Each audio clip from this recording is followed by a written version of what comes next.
Warning, this radio program has been rated R for ridiculous. All listeners must be accompanied by their spirit guides. You're listening to Haunted Voices Radio.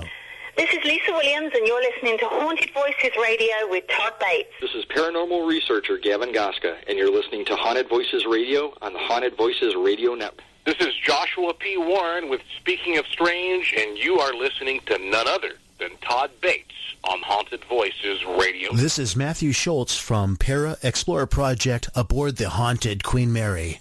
Leave your closed mind at the door. You have entered Paranormally Entertaining Radio.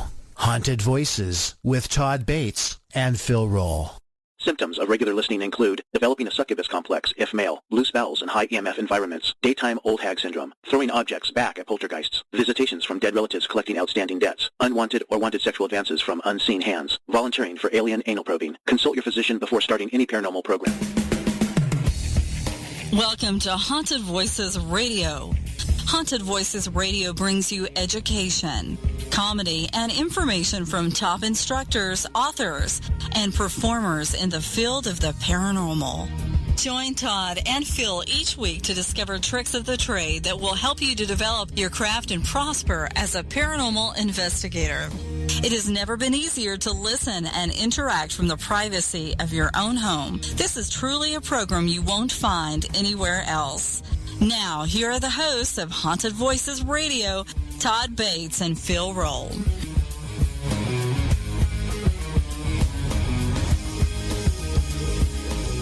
From the land beyond, from the world past hope and fear.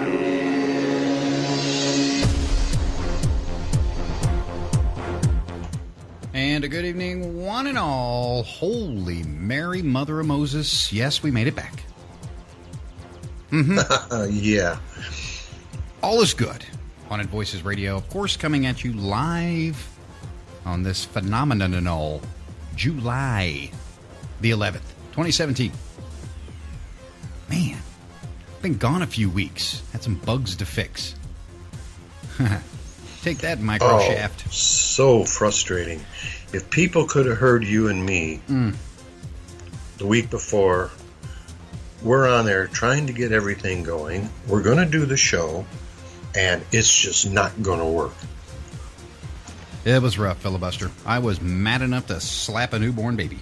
Oh, yeah. You taught me some swear words I'd never heard before. I know, when you use them in conjunction like that, it really relieves stress. Now, the beauty of it, wasn't a swear word. It was more like a swear sentence. But we got it fixed. Hey, Haunted Voices Radio 1, Microsoft 0. Yeah. Always want you to pay the big bucks. Nah, not today. We don't need that kind of stuff. We got a great show planned here for you, though. All you folks joining us in chat, hey, hats off to you. Those of you that are not, get your derrieres in there. Just go to the website, hauntedvoices.com. It's that simple. Click on the live chat. All kinds of places to click on that there. Log in through Facebook, Twitter as a guest. Just get your butts in there because we are all going to screw up and learn something tonight. Very special guest. So special, we made this a 2-hour special. Guest Mark Nesbitt is going to be joining us here. Ghost of Gettysburg. Yeah, it's going to be a ghost night. Haunted Gettysburg. All kinds of great stuff we're going to get into. Got a book giveaway. Only to you guys in chat. You're only eligible to win that in chat. So just log in there. It's free. Yeah, we're also going to reveal the big winner of the iTunes review. Yeah, it's been about, 18 months we've had that going on, Phil. Yeah, but we finally have our wiener. Wiener? Oh, my God. How you been? How was your 4th? What'd you do for the 4th of July? Anything special? I just sat around and sweated. Huh. You didn't It's been hot. It's been hot here, you know. It's not supposed to get that. It's 86 degrees right now, and it's 9 o'clock, you know. 86 degrees. Take that times 2 and add about 78% humidity. Yeah, that's you crazy Florida people. Yeah. I cannot stand summers down here. They're awful. I went down there a year and a half, 2 years ago for about 3 days. And, yeah, it poured rain Then the sun would come out, and the humidity, of course, would go way up. Then it would start to rain, and that's all it did, like, for the 3 days I was there. Yeah, it's the monsoons. Oh. But winter's great. Yeah, winter down here. There's more winter than summer. It's just not. Well, I think I wasn't too far from where you live, because not far from Tampa Bay. And this friend of mine that I was staying there with was saying, you know, it all comes in off the bay because the sun comes out and the water evaporates and you get the clouds and then it rains. And then it's like, oh.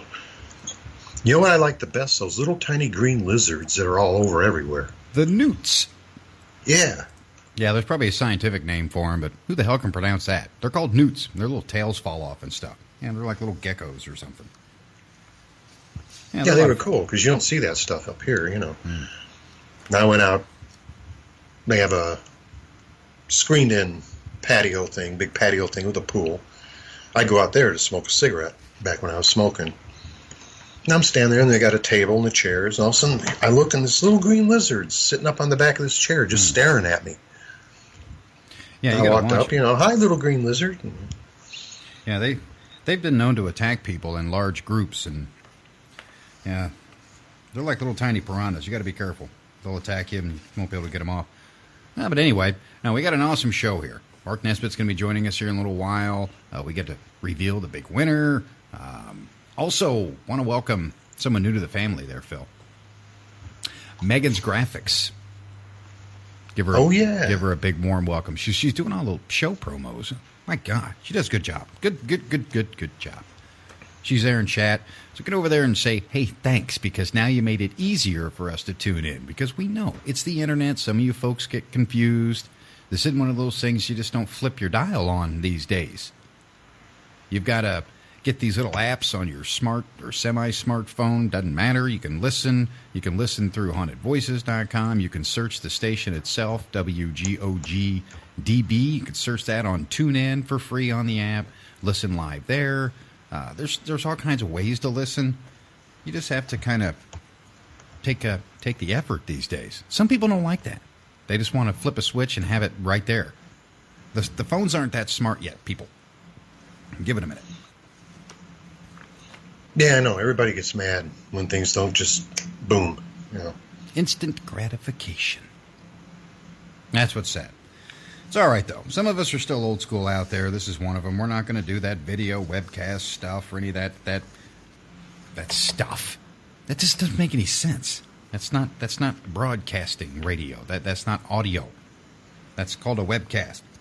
Now, that's for marketers and stuff. We're not marketers. Yeah. We don't do it. We're old school. Because both Phil and I have a face for radio. Now, fun stuff, though. I mean, anything new happen in your life the past few weeks, Phil? I mean, I know you went to that training thing there you got at the Walmart for the monk training program. That work out for you? The monk? Yeah. What'd you say? Yeah, the monk one. What? To become a monk? Yeah. Yeah, you want to make a few extra bucks. No, I'm married. And that caused a problem. Diane, she could become like a monkette or something, right? That way you could do that. She looks good in black. Yeah, you could have like the vow of silence, and it'd be like a real marriage. I don't know. Yeah. Well, we did buy a haunted car. Yeah. Let's just talk over each other for the next 2 hours. A haunted car? Yeah, I think. Did somebody die? Yeah, we bought a car, an older car, and we were told the windows, electric windows, the only one that works is the front passenger side. I went out today. We just got it. I haven't driven it much. You know. And it's hot out, like I said. So I tried to roll the back windows down. I hit the little buttons, and nothing happens. And I'm like, damn. You know. Well, I stopped at McDonald's, went to McDonald's, get some food, came out. Both back windows were halfway down. It's like, okay, Christine, you're going to play those kind of games with me, huh? I'm sitting there pushing those buttons. Those windows won't go down. And come out of McDonald's, and they're both halfway down. Yeah. That's like Psycho Car. Yeah.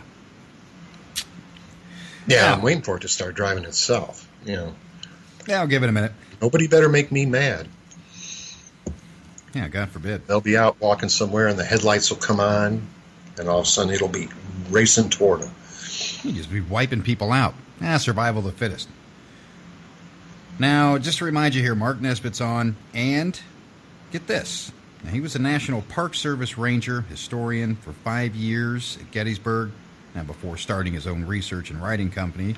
Now, since then, get this, people, he has published over 20 books, including the national award-winning Ghost of Gettysburg series, 2 Ghost Hunters, field guides, and a Civil War Ghost Trails. Now, his stories, they've been seen on History Channel, A&E, Discovery Channel, Travel Channel, Unsolved Mysteries, and numerous national TV shows. Now, in 1994, he created the commercially successful Ghost of Gettysburg Candlelight Walking Tours. I can't wait to hear some of these stories. Now, we've been trying to get Mark on the show for quite a while, probably like over a decade. And Beverly finally got him. It's been a rough road, but we got him on here, Phil. Well, that's the thing. I was reading up on this, and Gettysburg, that place. There's 800 different places that have had sightings and people have had experiences. There's tons of things going on there. There's a couple in particular I read that interest me that I'm going to have to ask him about. Oh, I can't wait. They're kind of strange. Yeah, there's a lot of wicked stuff. And speaking of strange here, I want to, there's something, we got a little blast from the past here, and we want to introduce the audience to somebody. I want you to introduce him. Now, he's related to you, and for that I apologize. I mean, obviously the kid has some kind of disciplinary issues. He's probably a little mentally challenged, maybe a little window licker perhaps. I don't know. Why don't you let the folks know about Kevin? Because, normally we read some weird news and stuff, but Kevin, you actually helped him out, and we're going to do his version of the news. You want to get that out to the people? Who the hell's Kevin, Phil? Yeah, this was back in the old days. Kevin is our nephew. His parents are a little hippie-ish and don't believe in punishment, and they believe more in talking and sitting him down and talking and saying, you did this wrong and this is why you shouldn't have. And the kid has him beat. He just, I'm sorry, and then just laughs it off. Well, he was impressed that Uncle Phil was on the radio, and he wanted to be on the radio. And he nagged, and I talked to Todd, and we decided, okay, what I'm going to do is I'm going to get a recorder, and I'm just going to give him a little news story to read, and we'll record it, and we'll play it on the air, and he'll get a big thrill. The only problem is this kid just, he was 10 years old at the time. And he is fairly intelligent for 10 years old, but he just, you never know what's going to come out of his mouth. Bad attitude, Basically, after we played this, there were people who called, or not called in, but wrote in and said, man, that kid would be eating a bar of soap if he was mine. But it introduced people to Kevin, and he ended up being on the show a couple other times, too. In fact, you had a little encounter with him live on the air. Oh, yeah. That, I think you said you would, whoop his butt pretty good if you got the chance. Oh, I'd slap the hell out of him, yeah. He just told you were being a whatever. Yeah. Yeah, I don't know if that was in the English language. That's the thing here. What we're going to do, and we're going to play this here, folks. Now, if you like Kevin, let us know in chat if you like Kevin. Now, don't encourage him too much because he's a spoiled brat punk. Now, he's probably changed a little bit over years, perhaps matured over the past few years. But we're going to go ahead and play an old clip here. Kevin then, and then soon, if you guys like Kevin, we'll do Kevin now. And we'll see how that works out.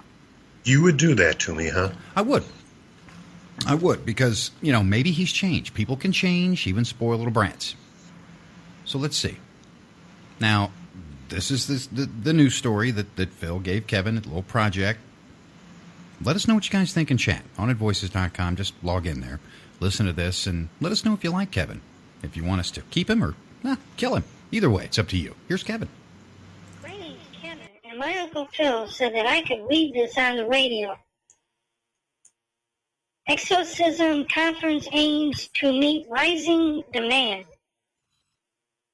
Citing a shortage of priests who can perform the rite, the nation's Catholic bishops held a conference this weekend on how to conduct exorcisms. Oh, that's scary because they go... The 2-day training session in Baltimore outlined the scriptural basis of evil. I know about evil. Kevin, just read it. But this is hard to see, Uncle Phil, you butthead. More than 50 bishops and priests signed up to attend Catholic News Service set. Exorcists in U.S. dioceses. What the hell's a diocese? Sounds like one of those birth control things women... Hey. Okay. Exorcists in U.S. dioceses keep a low profile. In 1999, the church updated the rite of exorcism, cautioning that all must be done to avoid the perception that exorcism is magic or superstition. Yeah, I can do magic. When I'm sitting in the bathtub, I can make bubbles come up. Kevin, just read it. Okay. Sheesh, what a nag. Oh, well, let's see, where am I here? Cardinal, holy crap, Stanislav Yezerezevich, private secretary to Pope John Paul II, revealed a few years ago after the pontiff's death that John Paul and George and Ringo had performed an exorcism on a woman brought to the Vatican writhing, like I'm doing right now, and screaming in what, there we go, Delosissus was a case of devil possession. This gets creepier by the minute. No one knows why more people seem to be seeking the rite. Here's a new guy, his name Pep Rocky. Rockhard. So one reason could be the growing interest in exploring general spirituality. Yeah, I said that without spitting on myself. They don't know exactly what they're getting into. Uh-oh, I missed the part. Oh, it says that people more now are dabbling in the occult. I got a coat. They don't know exactly what they're getting into, and when they have questions, they're turning to the church. Losers. If they don't know what they're doing, they should stay the hell out of it. I'm going to kill myself. The full exorcism is held in private and includes sprinkling holy water, reciting the Psalms, reading aloud from the Gospels, and the laying on of hands. Ooh, I like to lay hands on Beth Morgan. I keep losing my place. Many of the American hierarchy, what the hell's a hierarchy? As well as Pope Benedict. It's Benedict. Okay. Go ahead. Benedict, the XDI, believe that the supernatural aspect of the church was lost in the changes. A renewed focus on exorcism highlights exorcism. Stop that. Exorcism I don't highlights the divine element of the church and underscores the belief that evil is real. Donato, well, here's another one. Donato said Catholics who ask for an exorcism are really seeking powerful support. They're asking for formation in the faith. In other words, I think that means they don't know what the hell they want. They're a bunch of dumbasses. I'm sorry. Still, he said, sometimes the light is wanted. And that's the news for the day. And I'm Kevin. Mom, I want my Cocoa Puffs now. Mom, where's my Cocoa Puffs, you fat fuck? Good night, everybody.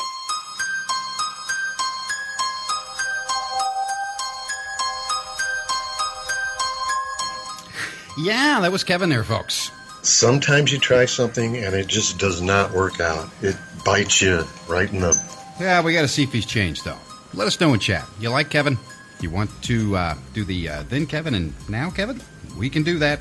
Let us know if you want some Kevin there in chat, hauntedvoices.com. We come back. Mark Nesbitt's going to be joining us here. 2-hour special. Be sure and join us, hauntedvoices.com. Those of you around on the mobile side, just search WGOGDB on TuneIn. You can do that free of charge. And, of course, listen to us live right there. That's simple. Now, you're listening to Haunted Voices Radio right here, WGOG Digital Broadcasting. We'll be back in just a moment with special guest Mark Nesbitt. Stay tuned.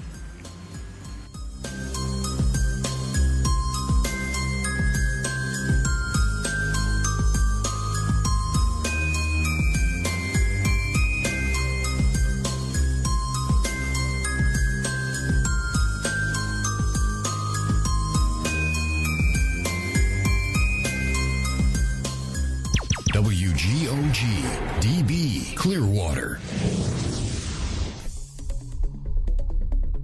There are thousands of health and beauty products on the market these days, but how many can you say are truly natural? The name says it all. And Naturally by Darla is here to humbly serve, guide, and help to heal all individuals seeking a more natural way of living. NaturallyByDarla.com provides a wide variety of products and services like essential oils, soaps, balms and salves, powerful mists, and ancient healing techniques. Curious yet? We thought so, and invite you to visit our website, naturallybydarla.com, or call 847-334-1580. That's 847-334-1580. Naturallybydarla.com. Humbly serving for over 10 years. Naturally.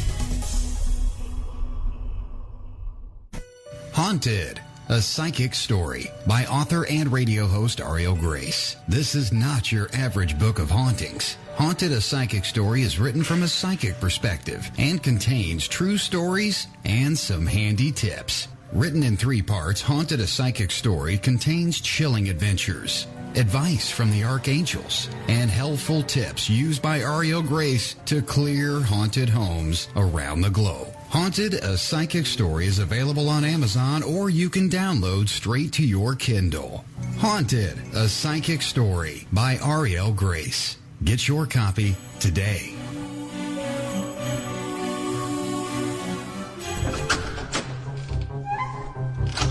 Get lost in the realm of thrilling mystery with the Mojo series by Chris Cedarstein. Follow 6 small-town teenagers who decide to make a ghost hunting documentary and become blindly thrown into a world of haunting chills they were not expecting in Lost Mojo. Or follow college student Scotty Brown, who is aggressively haunted by vivid nightmares and daytime apparitions. As he begins to search for answers, he puts himself and those closest to him face to face with pure evil. Can he defeat these malevolent beings with a small team of paranormal investigators? Find out in her second title, Mojo. The Mojo series is available on paperback or digital download on Amazon, Barnes & Noble, and wherever books are sold. The Mojo series by Chris Cedarstein. Get your copies today if you've got the Mojo.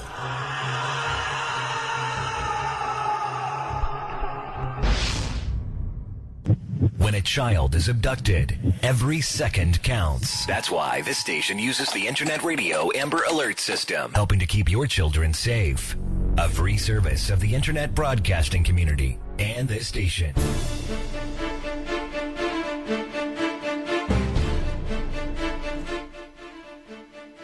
23 minutes past the hour. Haunted Voices Radio Live, right here, WGOG Digital Broadcasting. My goodness, the guest has arrived. Mark Nesbitt's going to be joining us here, and we highly recommend you get into the live chat room. Just visit hauntedvoices.com. Click on the Enter Live Chat, log in through Facebook, Twitter as a guest, whatever it takes to get in there. Go ahead and get in there. Of course, we're going to be doing a book giveaway here later. Bev's going to be handling that in the chat room. And if you have any questions for our guest this evening, Mark Nesbitt, just post those in all capital letters, and of course, we'll get them to Mark here for you. And to tell you a little bit about Mark, wow. We have been chomping at the bits to get him on. Extremely busy man. We finally got him tied down, not only for an hour, but a 2-hour special with you fine folks. And Mark Nesbitt was a National Park Service Ranger and historian for 5 years at Gettysburg before starting his own research and writing company. Now, since then, he has published over 20 books, including the national award-winning Ghost of Gettysburg series, 2 Ghost Hunters Fields Guides, so we're going to learn something tonight, definitely, and Civil War Ghost Trails. Now, his stories, they have been seen on the History Channel, A&E, Discovery Channel, Travel Channel, Unsolved Mysteries, and numerous national television shows. And in 1994, he created the commercially successful Ghosts of Gettysburg Candlelight Walking Tours. Need we say more? Welcome to Haunted Voices Radio, Mark. Great to have you. Thank you, Phil. It's good to be with you. Oh, wow. My goodness. Where to start? Now, you've been doing this for several years. Several decades, actually. I mean, it's it's hard to discuss anything. Today's paranormal researchers, it's so mainstream now, which is good and bad in both ways. You don't find that many old school people out there to kind of know what it was back in the day. It's tough to find, but I've got to ask, what got you into all this? What got you into this field? What sparked your curiosity here? Well, I think it all started when I was a park ranger at Gettysburg, and I was the bachelor of the crew, so they moved me around a lot into different, those pretty houses out on the battlefield that you see. Park rangers live in those for security reasons, and so I got moved around quite a bit. I lived in actually 4 different houses on the battlefield, and every one I was in, something strange would happen that I really couldn't explain. And finally, one time, I was living at the time in the cemetery lodge, which is a big building right in the National Cemetery. And I was there alone, and I remember it was daytime, and I just finished my lunch, and I was taking my dishes into the kitchen, and I heard the strangest noise. It sounded like a baby crying. And of course, immediately you want to explain to yourself what it is. The pipes or the house settling or what. And no matter what I tried to explain to myself, I still came to the conclusion that's a baby I heard crying, and I couldn't figure it out. So I don't know. I guess I was in the coffee room the next day or two, and I just casually mentioned it to the people that were there, and they were like, "Well, you need to talk to such and such who lived there just before you." So I looked her up, and I talked to her, and sure enough, she had heard several years before. She had heard a baby crying in that very same house. Ooh. And the interesting thing about that is that just 2 doors down from the house was the old orphanage that was established right after the Civil War for the orphans from the battle and the Civil War, and they were in Gettysburg, and of course, they had children and some babies there as well. And so, 2 and 2 came together in kind of a weird way. And other houses that I lived in had strange things that other people who lived there had experienced as well. And so I started writing all these down. And then talking to older park rangers there, and they had some great stories that at that time I had to count as maybe, legends or whatever. Lo and behold, 25, 30 years later, I actually ran into witnesses of these old stories. We can talk about those later on. At any rate, it all kind of built up, and I took notes finally came out with the very first Ghosts of Gettysburg book in 1991. And within 2 weeks after that, it took me about 10 years to collect the stories. Within 2 weeks of it being published, I started getting phone calls, letters, faxes from people. This is before email or anything, saying, aha, my neighbors are wrong. I'm not out of my mind. Here's what happened to me at Gettysburg. And so, it's been a flood ever since of letters and emails and photographs and things like that. So I actually have Ghosts of Gettysburg 8 getting ready to work on that right now. So, wow. So, hi Mark, this is Phil. So was it Gettysburg that got you so interested in hauntings and this type of thing, or were you interested in it before then? Well, you know how everybody's interested in ghosts, because we used to watch these movies when we were kids, and everything gets scared of ghosts and stuff like that. It's always been the kind of regular type interest in it. But of course, once you start to see and hear all the different stories about one particular, once you start to concentrate on collecting these stories, you realize this is a much larger, more fascinating phenomenon than you could ever have imagined before. And now it's not so much trying to prove that there are ghosts, which it seems like all the TV programs are trying to do. It's trying to get some more information, trying to communicate, and that type of thing now. So that's where I am right now with this. And I definitely commend you for that, because there are a lot of media saturation, all the good stuff out there, and people have kind of lost sense of common sense. That's a good way to put it, yeah. It seems to be a purchased commodity these days. But with it, Gettysburg itself. Now, there's a lot of course, listeners out there, a lot of millennials. Maybe they didn't pay attention in high school with the Civil War, Gettysburg, anything about that. Why Gettysburg? Why would that be haunted? I mean, I know it's obvious to us here, but to them, somebody just listening here, they're curious about the ghost of Gettysburg. Why would such an area like that, a battlefield, be so haunted and active? Well, Gettysburg in particular is haunted, I think, because of all the savagery and the high emotions that were going on at the time of the battle when men died. I heard a psychic once list the 6 or 7 different reasons why ghosts linger or why they are stuck in an area, and it was a youthful death, a premature death, guilt, because they were fear of judgment, because they were committing a sin when they died, sudden death, violent death. In other words, all the reasons why that she gave why these why ghosts are created were present at Gettysburg, and in mass numbers, 51,000 casualties in just 3 days. That's Yankee Stadium. Wow. In just 3 days, and there was 5,000 to 8,000 left dead on the battlefield, but all the rest were casualties or missing, which many of the missing were just basically liquefied, just disappeared off the face of the earth in front of the cannons. So Gettysburg, you also you can't take out of the equation the emotion that was going on. Right. Everybody who fought there knew what was on the line. Confederates are so far north they could taste independence, and they knew every attack that they made was important.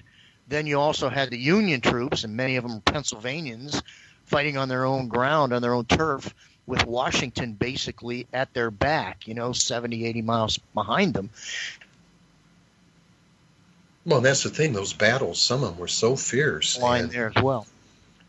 Yeah, and the whole idea of you're running down the battlefield or something, and all of a sudden, out of nowhere, a bullet hits you and you're gone. Right. how many of these guys, don't even realize you're dead. Right. You don't realize what happened because it happened so quick. It's so tragic, and it happened so quickly. I mean, and a good comment from chat, Stanley saying here, no anesthesia back in those days with brutal wounds from the, effects being in battle. So this is something that would leave some kind of residue and energy on the grounds itself. I mean, that explains why it would be so active. It had to have been horrible. Yeah, and the mental anguish, the pain. I mean, the first thing they did when they, if you were shot in the arm or the leg, they would amputate, because the mini ball, the large 58 caliber mini ball, would shatter the bone, pulverize it. You had hundreds of these cases coming in every hour, and so the easiest thing to do is just amputate the limb, throw it out the window. They did have some anesthetic, ran out real quickly, because 52,000 casualties. They hadn't seen anything like this before. So it was a pretty horrible place for 3 days and for weeks afterwards because of the lingering wounded, many of whom died. Now, with an area such as Gettysburg, I mean, do you feel there's certain times of year, like an anniversary haunting, perhaps, when things, around the actual time of the battle? Do you think all of those things are reenacted, or is it just all the time? That's a good question, and I get it quite a bit, because the anniversary, we just had it a couple of weeks ago, is July 1st, 2nd, and 3rd. But we also, that of course is the 4th of July weekend, so we get a ton of visitors. And, I just wonder and I do get a lot of reports around the anniversary of the battle, but I just wonder, is it because there are more people there to witness them? The events, or is it just as active in the wintertime, but nobody's there to see it? You know what I mean? It's a big battlefield, big area. They could be, the ghosts could be roaming around and partying in the wintertime. Nobody's there to see it. So, well, I wonder too about just the atmosphere, because I've had people say that in the winter, activity will start to pick up, maybe because the air is cold and the air is drier. So there's more static electricity in the air, more energy for them to feed on. So I'm wondering if that could spark it. And also, how much of it do you think is residual versus intelligent? Well, as far as the winter is concerned, I lived there, for almost 30 years. Summer, winter, didn't matter. And I can tell you that I got a lot of I personally got many experiences in the wintertime, and other people have as well, people I've spoken with who live there. So as far as, what was the other question that you had? I was just thinking, energy and everything. How much of it do you think is residual? Oh, right. Versus intelligent spirits? Well, I had to, when you collect almost 1,000 stories of the area, it turns into kind of like a mass of data. So you can come up with statistics pretty quickly with that by comparing stuff. I would say, it's you probably have more residual activity than you do intelligent hauntings. Intelligent hauntings, of course, for the listeners, are the ones where the spirit or the entity actually acknowledges your presence, the living person's presence, or speaks to you.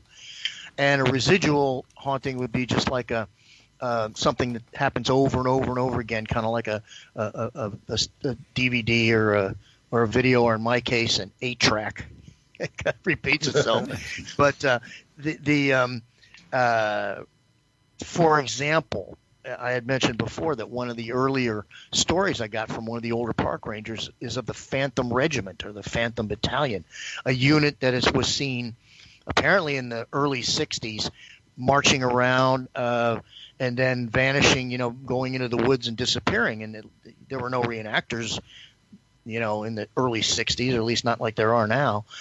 And so this was a popular story that went around, look for the Phantom Regiment. Well, maybe 10, 15 years ago, I got a letter from a lady who said she and her son and the family dog were driving past the peach orchard, and they looked out 6 a.m, and they saw a unit of soldiers marching, maneuvering, out in the fields that were just to the east of the peach orchard for 30 seconds or so. The dog in the back was growling, and this is kind of important. A couple of joggers came over the hill, and that whole unit just vanished. Oh, wow. Just disappeared before their eyes, and the dog quit growling. Now, I say the dog is important because, when we see something like that, we have all kinds of baggage, and we try and explain it away. It's too much coffee, too much to drink last Forgot night. my meds, yeah. The dog was just alerting. The dog saw something. The dog saw it too. So I think that's kind of important when I get animals, reacting to ghosts. I agree. They have their own senses, dogs and cats, and some people ignore that. They don't understand. A dog can look up or go hide timidly, or the cats especially, because they have exceptional night vision, and they can see things and sense. Do you think that's a magnetic thing with animals? I know with thunderstorms, your dogs start to shake, they get afraid. Same thing out in the field. Do you think that's a magnetic spark from just the spirit energy, or do you think it's something to do with static electricity? What's your opinion on that with the whole animal thing? Because it's important. Oh, I think, well, first of all, there are animal ghosts too. There we have dozens of stories of horses. And in fact, someone took a photograph of me at my old house when I had a dog for 15 years there, and they literally got a picture of the two eyes right next to me. How a dog's eyes will shine.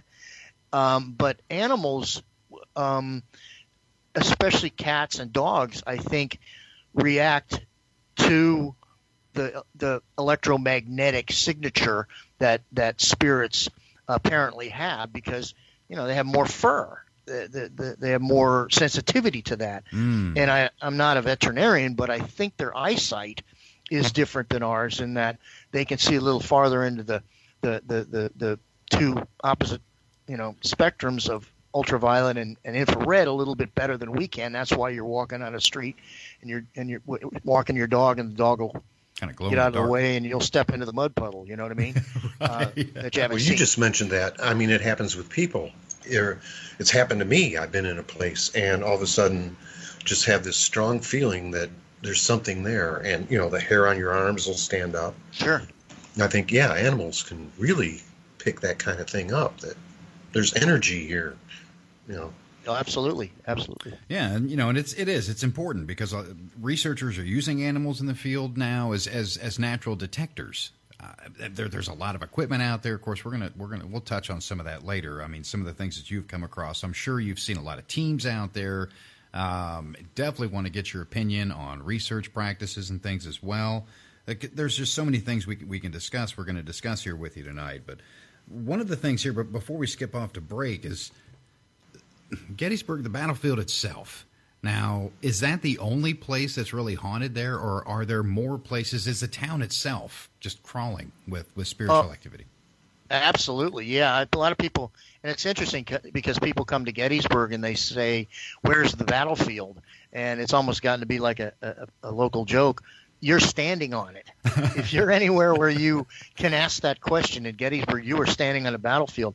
Our business, I bought in 1998 or 97, I bought a building on the corner of Baltimore and Breckenridge Street, right in the middle of town. And it was used as a not a headquarters, but like a resting place for Georgia soldiers. And outside, across Baltimore Street, they built a rubble barricade across Baltimore Street. Now, soldiers don't build a barricade unless they're getting shot at. Right. So, there was fighting in the streets of Gettysburg, and we can show you where it was. But a lot of people think that the national park is the only place where the battle was fought. I'm sure they had the major sites, Little Round Top, Devil's Den, Culp's Hill, and that type of thing. But the battle took place, in the streets of Gettysburg, on the Gettysburg College campus, on the seminary campus. It was huge, and it was all around us. And it's spilled everywhere, and that's what a lot of people don't understand. So that's one of the things we're going to do is definitely educated on them, educated them on that so far. Now, we're going to skip off here to a quick little pause, and we come back. We're going to hear some of Mark's favorite experiences there. Has he had any? What are they? And, of course, some of his favorite stories about Gettysburg. All that's coming up. Plus, we've got him some more the second hour as well. So many things we're going to get into.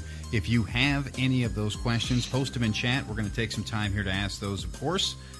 Just post them in all capital letters. HauntedVoices.com. Just log in there. Facebook, Twitter is a guest. Get into chat. Post your questions. Tell your friends. Mark Nesbitt is here. And you're listening to Haunted Voices Radio right here. WGOG Digital Broadcasting. We'll be right back.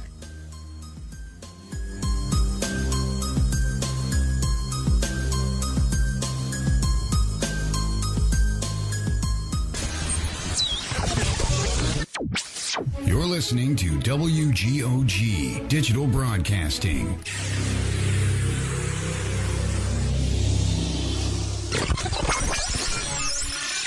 I spend a lot of time in the backyard, and in 2009 it was me, your fire pit, that accidentally started a wildfire when one of my embers landed on dry brush. Spark a change, not a wildfire. Visit SmokeyBear.com, brought to you by the U.S. Forest Service, your state forester, and the Ad Council.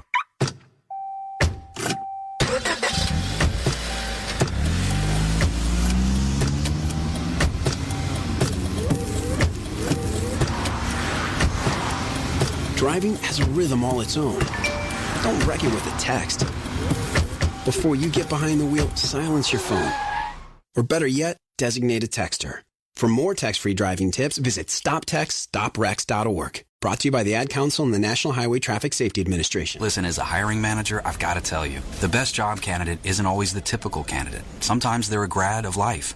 Meet the grads of life. Young adults of unique determination and experience. An ideal fit for your company in an entry-level position, internship, or mentorship. They might not have every qualification you typically look for, but they're exactly who your company needs. Sometimes the best candidates aren't the ones you're used to. Go to gradsoflife.org to learn how to find, cultivate, and train this great pool of untapped talent. Brought to you by the Ad Council and gradsoflife.org. I adopted Bento in 2010 from a shelter. A lot of people know him as Keyboard Cat. That's just one adoption story that started at a shelter. Visit theshelterpetproject.org to find a pet near you. Brought to you by Maddie's Fund, the Humane Society of the United States, and the Ad Council. That's the sound of a classmate receiving an attachment of you posing in your underwear. Your ex-boyfriend forwarding this picture to his friends. It being sent to your coach. And worst of all, your dad. All because of the time that you posted those pictures on your profile. Anything you post online, anyone can see. So think before you post. For more information, visit cybertipline.com.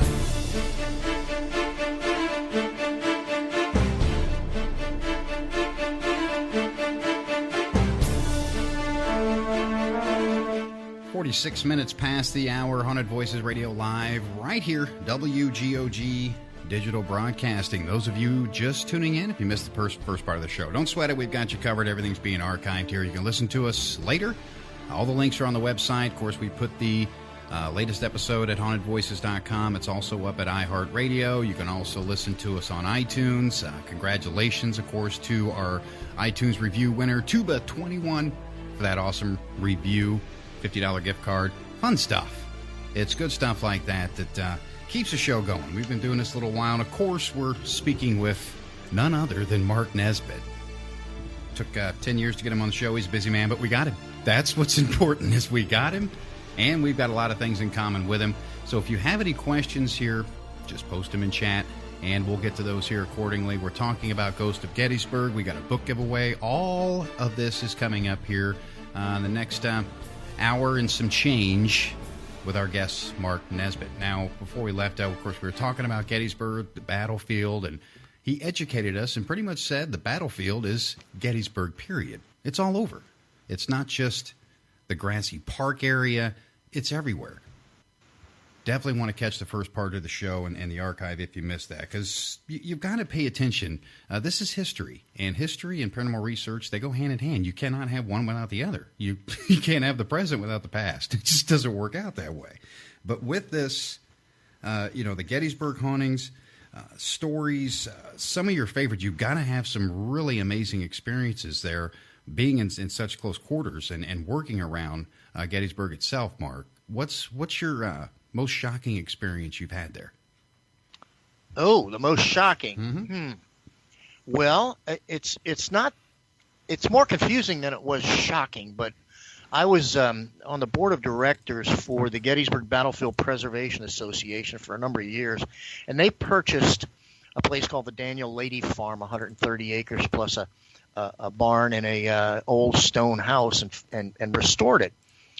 And they determined where the operating room was, because it was a hospital. It was there was a Confederate hospital on the far would have been the far right flank. Far left flank of the Confederate Army, near Culp's Hill, and they had determined which room was the operating room, because it had blood stains on the floor, on the wooden floor. And in fact, one in the shape of a handprint. You can actually see the thumb and the four fingers, where it was this guy's turn to get up and get operated on. He put his hand down and left his 5 fingerprints right there.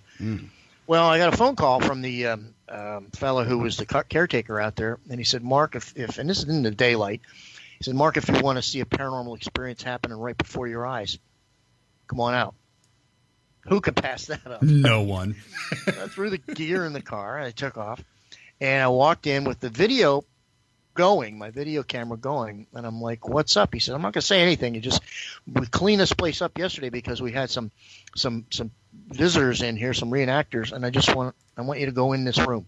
So I walked into the what was the operating room, and I'm looking around, and I look down on the floor, and there are probably 4 or 5 long streaks of a rust-colored liquid with kind of a clear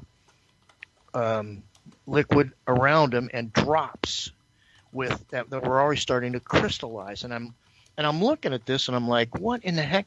And I looked up at the ceiling, and it's whitewashed. I said, did a pipe break somewhere downstairs? And he said, nope. And I'm videotaping all this, and I got a yardstick, and I put it down, and these things were a lot longer than the yardstick, and I took still photos. And he said, they just appeared. And I said, okay, do you have a tissue? And he said, sure. So I got a couple Kleenex, and I dipped it in it. And, I was there for about half hour, 45 minutes. I said, gee, I don't know what to say. He says, I got to get out. I got work to do out in the field. I said, okay, well, whatever, I don't know what, he says, I don't know what to do about this. I said, I don't know either. So my work here is done, and I left.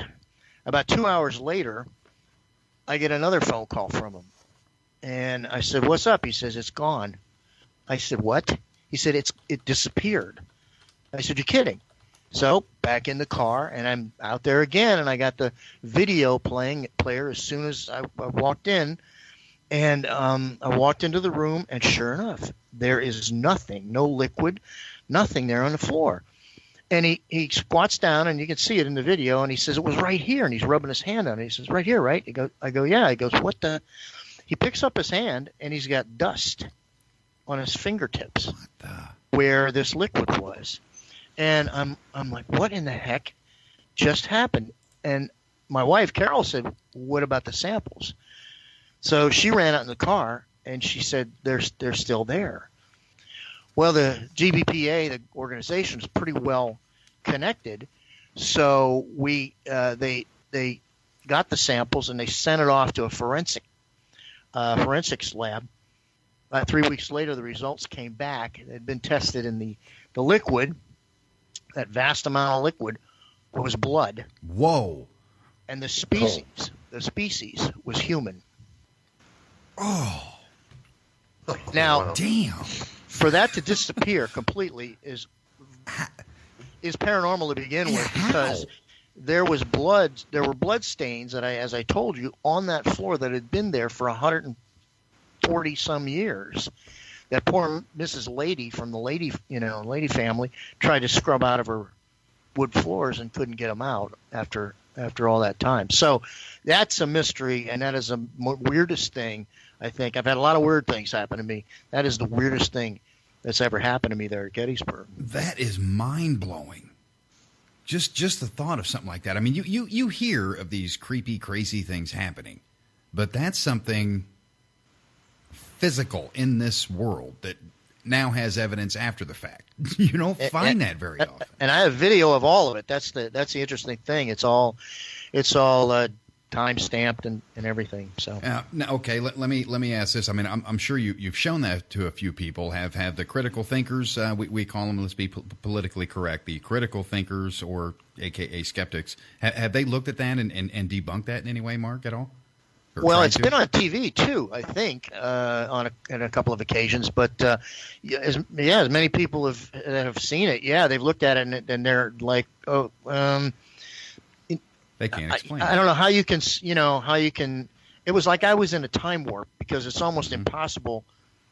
Well, first of all, I don't have the skill to be able to turn things around and read timestamp and stuff like that. I don't know how to do that.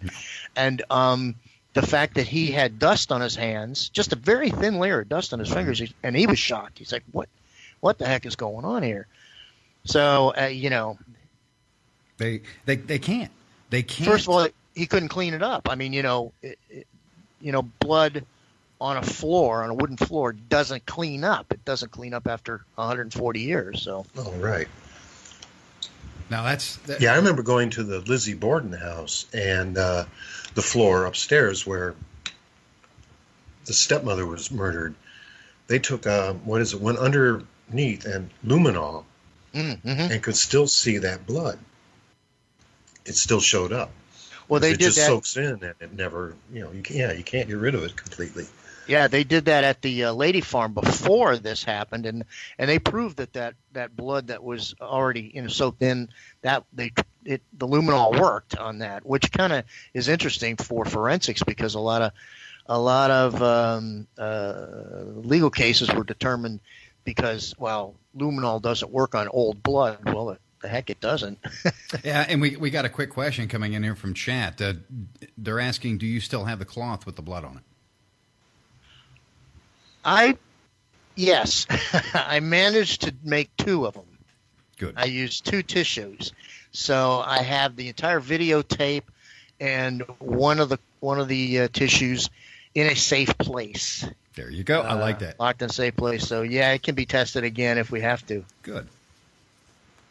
Good. Yeah, so that answers that. And that's eerie and amazing at the same time. You don't find that very often.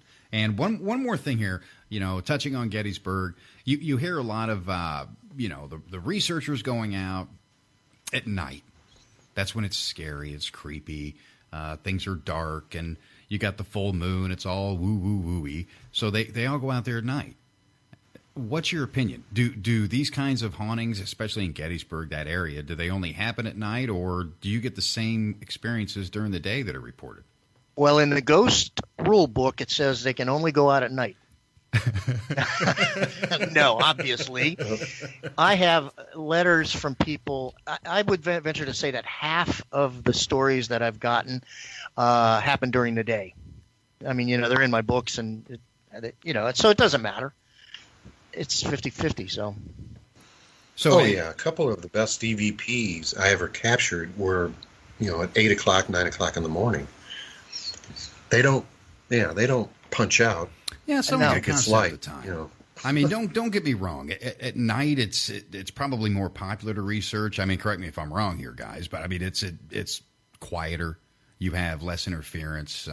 There's less road noise, less background, things of that nature, perhaps. But as far as the difference between night and day, I mean, the activity, in my opinion, it's there. It's constantly there. It's one of those things that just doesn't go away. That's what I love about this field. You never know what's going to happen. And, of course, when we get back, we're going to roll some latest news here for you. You guys have to be informed, and you're going to be informed when we get back second hour. Mark Nesbitt, we're going to be discussing electronic voice phenomenon, more Gettysburg, getting into more of his books, some more experiences. All of these things are coming up, plus your questions from chat, hauntedvoices.com. Log in there. Post your questions. We'll get into Mark here later. Definitely do not want to miss the second hour. We got a 2-hour special here. special guest, Mark Nesbitt, and we're going to get all of his information out here, educate you folks some more. A lot of great things coming up. Haunted Voices Radio Live, WGOG Digital Broadcasting. We'll be right back. Here's your latest news.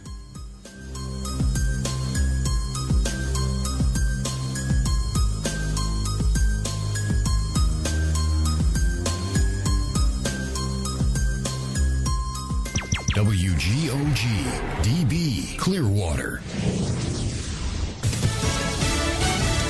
Donald Trump Jr. says his meeting with a Russian lawyer to get dirt on Hillary Clinton was a waste of time. I'm Chris Foster, Fox News. Trump Jr. today released emails about setting up that meeting last June, tells Fox's Sean Hannity. For me, this was opposition research. They had something, maybe concrete evidence to all the stories I'd been hearing about, but they were probably underreported for, years, not just during the campaign. So I think I wanted to hear it out. But really, it went nowhere, and it was apparent that that wasn't what the meeting was actually about. He says it was really about a program that had allowed American adoptions of Russian children ended by the Russian government. Still, the contact's going to be looked at by people investigating Russian election interference and any involvement by the Trump campaign. Plans to start actually building the border wall with Mexico promised by President Trump are announced by the House Appropriations Committee. $1.6 billion included in next year's Homeland Security budget, including money for more staff, technology, and detention space. The latest on a case of 4 men missing in Pennsylvania. A massive search on 90 acres of farmland in upscale rural Bucks County, Pennsylvania, so far revealing no human remains, but authorities say they have reason to believe 4 young men, aged 19 to 22, missing since last week, may be somewhere on the property, described as a scene of interest. And the sole person of interest in this story, 20-year-old Cosmo DiNardo, whose family owns the land. DiNardo has a history of mental illness and was prohibited from possessing a weapon. Police arrested him Monday for having a 20-gauge shotgun and ammo and are holding him on $1 million bail, believing he may be a key figure in the men's disappearance, with dozens of officers and federal agents continuing to scour the property in a search for clues. In New Hope, Pennsylvania, Rick Leventhal, Fox News. A naked carjacking suspect is shot and killed by officers in Johnson Creek, Wisconsin, after pulling into an Arby's parking lot and trying to run inside after a chase. Nobody else is hurt. Fox News. Fair and balanced. FBI agents investigating a pipe bomb explosion outside an Air Force recruiting station in Oklahoma now have someone in custody for questioning. Nobody was hurt in that explosion. There's no word yet on who this person is or a possible motive.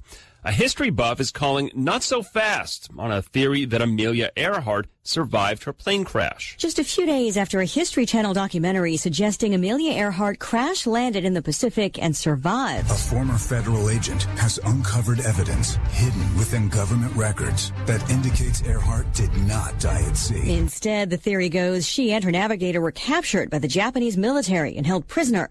But a Japanese blogger is raising questions about a photograph believed to show them standing on a dock in the Japanese-held Marshall Islands. The same month they disappeared, July of 1937. The blogger says he found a digitized version of the same photo in a national library in Japan and that it comes from a book published 2 years before Earhart's disappearance.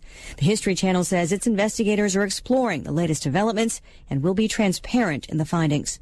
Lisa Brady, Fox News. Here comes the hype ahead of the fight between boxer Floyd Mayweather Jr. and mixed martial artist Conor McGregor. This was some of the cleaner language heard in Tuesday's press conference at the Staples Center. I'm absolutely honored to be here before you to give you this great spectacle.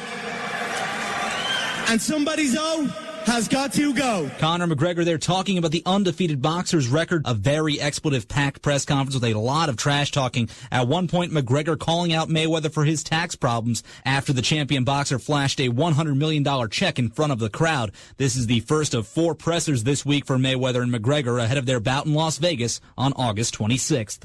Matt Napolitano, Fox News. 12% of adults say they use shared passwords from somebody not living with them to get on streaming TV services. That's according to a new Reuters Ipsos poll.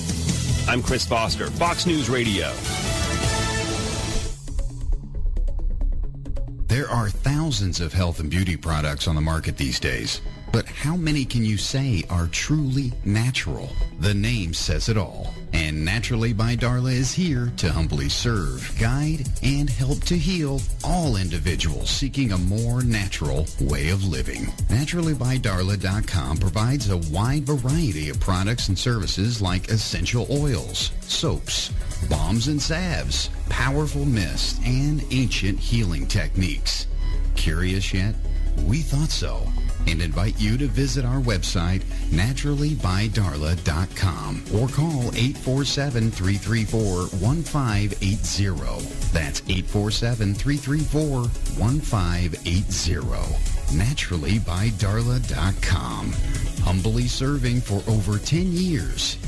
Naturally.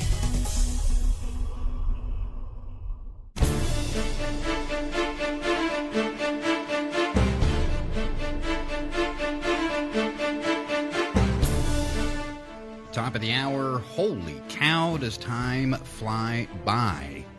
When you've got an awesome guest like Mark Nesbitt, Haunted Voices Radio, that's what you're listening to right now. Those of you just tuning in, you missed the first hour. Don't sweat it. Everything's being archived here. It'll be uploaded a little bit after the live broadcast. We'll have that up on the website, iHeart, iTunes. Just search Haunted Voices Radio or WGOG Digital Broadcasting. You'll find the latest episode up there. Whew. I mean, we talked about so much awesome information. Gettysburg, we learned a lot there with Mark the first hour about the haunting itself. And, this hour we're going to discuss some good old-fashioned electronic voice phenomenon. We're going to get into some of his experiences with that, some of his research with that, because he's like Phil and I. He's an EVP buff. There's a lot of us out there, and a lot of us are still old school. So, all you millennials, you just may screw up and learn something new tonight, which is very important. Very important. Now, getting into this, of course, we want to let you know that next week, I want to get out the guest for next week here for you. We're going to be having Mark Howard. Now, he's an international renowned spiritual medium from the United Kingdom. And during the second hour, you're going to love this. We're going to be talking with the youngest cryptozoologist. 16-year-old Colin Schneider is going to be joining us, a.k.a. the Crypto Kid. 16 years old. That's next week. Haunted Voices Radio Live, 9 Eastern, 8 Central, 6 Pacific. You can read the rest of the details right there on the website, hauntedvoices.com. Welcome back to the show, Mark. Thank you. Now, getting back into, we want to touch on some Gettysburg here. I mean, this is a highlight. You've got the series out there, the Gettysburg series. Right. What inspired you, working for the Park Service and being around it, the interest? What sparked you to write the books? Did you just have to get all this off your chest? Did you want to get this out to the people somehow? What sparked you to get that series started? Well, at first it was just kind of a historian's interest. I knew that these stories were really good, and they were folklore, if nothing else, and they needed to be recorded. And after the first book came out, then I started to realize, this is a great way to teach history, through the folklore. A lot of people won't remember dates, or they won't remember names or battle movements or things like that, but they'll remember situations where there's a ghost involved. Suddenly it's interesting. And then I think it was probably Ghosts of Gettysburg 3 or 4 where I had started doing investigations. I know that was in 1994, I believe, 93 or 4, when I started doing investigations. So things got personal, and I started having more experiences. You know what it's like when you kind of go out and tweak the ghosts. Sure. And you get more. I didn't have to wait for the stories to come to me. So it got a little more personal, and that's how it developed. And then now I'm finding that it's kind of getting into. I started with a lot of equipment and scientific equipment and stuff like that, and then I realized I'm kind of going back again to the old days where it's kind of intuition forward. Right. In other words, instead of wandering around a supposedly haunted site with instruments strapped to me trying to bump into a ghost, you know what I mean, by accident, I'm trying to teach myself and have taught others, go with your gut. Where do you think you should go? And then back it up with instruments. In other words, if all of a sudden I hit a cold spot, I want someone there with a thermal scanner. Right. Okay. And I say, my right arm is freezing, and they can test it with the thermal scanner to determine, oh, guess what? It really is. Rather than, trying to find a ghost by bumping into it, use your feelings. I think I'm not really very good at that because I'm a psychic brick. That's what I say. I'm as sensitive as a brick. Yeah. So I a lot of times, I do have friends who are more tuned in. That I usually use. Patty Wilson, who is a co-author of mine, is also very gifted, sensitive. And believe it or not, my wife Carol is getting more tuned to it. She has been using old school dowsing rods and pendulums. Yes. I have video of her when I did the book Civil War Ghost Trails. We went to Shiloh. Shiloh had a dozen different mass burial sites for Confederates. They lost all but 5 of them. Oof. Believe it or not. Oh. And so I have video of her walking along, and in one that they definitely marked as a mass burial site. She's walking along, and you see her walk into the area that the mass graves are, and the dowsing rods cross. She walks back out of it, and they uncross. And I have video of her doing that also down at the Wilderness in abandoned grave sites, and also at a church site down in Virginia where the graves were abandoned. In other words, the energy to some extent still remains at these grave sites, because in those other grave sites, she didn't know where they were. She's walking along, and all of a sudden the rods cross, and you see her just step into a depression where the grave was. So that's old school as far as I'm concerned. But I think it is a little. That's the way I'm going now. Well, see, that's the thing. Todd and I have always been kind of old school, because we were talking during the break about Sarah Estep, and one of the pioneers of electronic voice phenomenon. Yeah. I was taught, Todd got that hammered into him, I guess, and he hammered it into me. We'd have our digital recorders for EVP, but we always had our tape, our little tape recorders, because right. And the beauty of it, though, guys, the old school way, and don't get me wrong, some of the equipment coming out, it's phenomenal, but the way I see it, Sarah, for example, said she kept things simple. ABC. I mean, that's what it was all about. The ABC classification system. Simple. It was basically, in a nutshell, what she said is, look, we haven't figured this out and why this works yet. Why we're able to do this. Why move forward yet? Why not figure out why this happens before complicating it more? Because I think it's a lot more simple than what we believe it to be. Now, I know there's a lot of complicated pieces of equipment out there. You got people like Bill Chappell inventing something new every week to get out there, but we haven't even figured out the most common instance, the most common piece of evidence and how it's captured, whether it be a photograph or electronic board. We haven't figured that out yet. And that's just using common sense, a notepad, a flashlight, and your gut. We haven't even figured that out. I agree. Yet. So it's, and the other thing is that we haven't. Some of this stuff has already been done. I mean, the Jurgensen, frequency. We haven't. He was picking up stuff in a certain. I believe it was AM frequency, and we haven't even explored that when it's kind of been proven. Or some of the other classic experiments in the paranormal. Well, I don't think we need to do any more of what J.B. Ryan did in terms of card flipping and stuff like that. Right. But I do think we need to maybe explore a little bit more into the psychokinesis, because to me that's what shows that consciousness, that your mind is actually separate from the brain, from your living being. Bingo. Okay, when something physical can actually happen, that to me proves the ultimate. What we're trying to do, I guess, is life after death, or existence or personality survival. So, to me, that's where I'd like to go in the next whatever time I have left. No, I agree.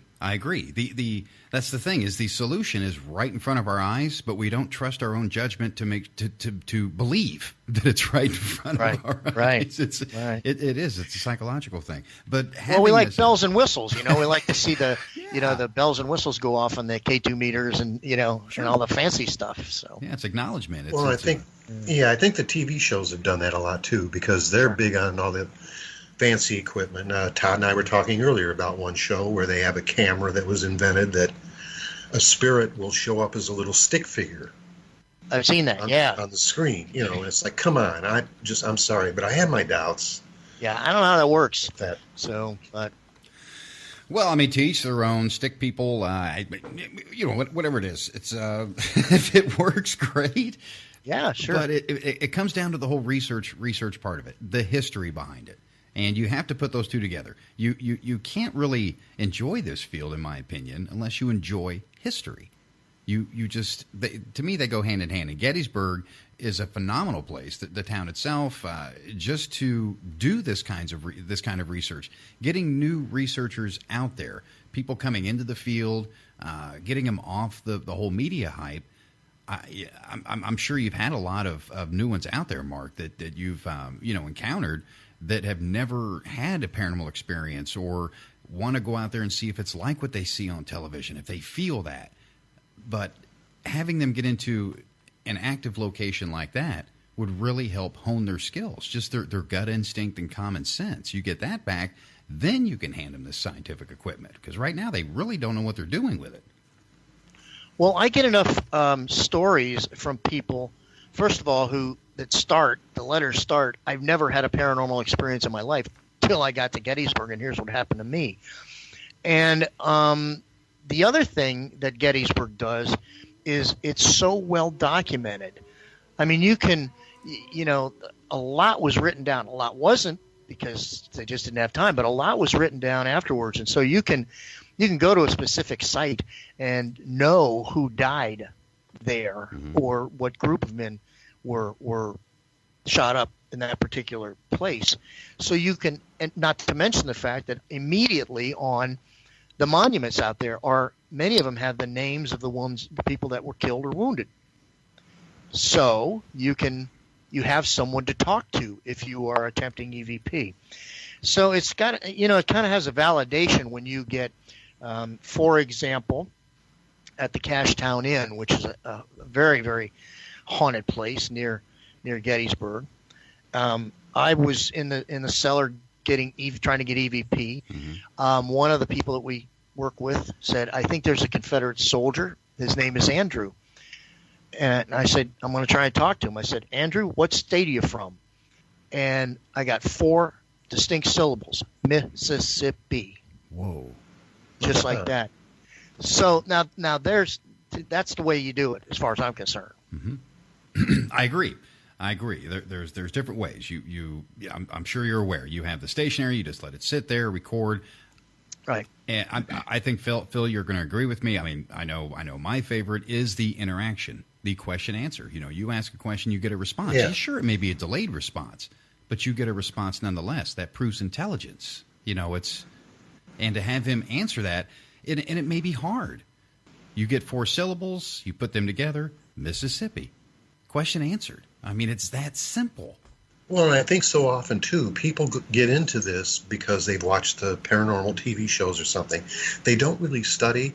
They go into it without thinking that, you're dealing with a human being. It's a spirit, but it's a human being. And you catch more flies with honey than vinegar and all that. So to go in like you did and say their name, tell them what your name is, and talk to them like a person, you're probably more likely to get a response back than if you go in acting like you're trying to capture evidence of just something's there. Well, also, don't forget they're a person. Also at Gettysburg, that's exactly what you're doing, is you're dealing with Victorian era people who, when they're out with their husband or wife, this is, they talk about them as Mrs. Smith or Mr. Smith. It's very pretty civilized. staid. Yeah.